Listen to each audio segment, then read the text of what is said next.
తమ్ముడు, చెల్లె, నీ కుటుంబం ఒక అబ్రహాము కుటుంబంలాగా రాబోయే తరాల్లో నిలవబడాలంటే నీ కుటుంబంలో కుటుంబ ప్రార్థన జరగాలి.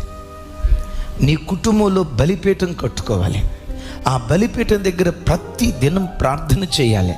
పాత నిబంధనలో చూడండి, ఇంటికి యజమానుడే బలిపీఠం కట్టి యజమానుడే యాజక ధర్మాన్ని జరిగించేవాడు. పురుషులారా, నీ ఇంటికి నువ్వు యజమానుడివి. యజమానుడిగా ఉంటే సరిపోదు, యాజకుడివి కావాలి. ఏమండి, కుటుంబ ప్రార్థన చేసుకుందాం రండి, భార్య పిలిస్తే నువ్వు కూర్చోవటం కాదు. యవన పిల్లరా, తమ్ముళ్ళు, నాన్న కుటుంబ ప్రార్థన చేసుకుందాం అని అమ్మ పిలిస్తే కుటుంబ ప్రార్థనలో కూర్చోవటం కాదు. పురుషులారా, మీరు ఇంటికి యజమానులు. ప్రతి యజమానుడు యాజకుడిగా బ్రతకాలి. ఏ ఇంటిలో యజమానులు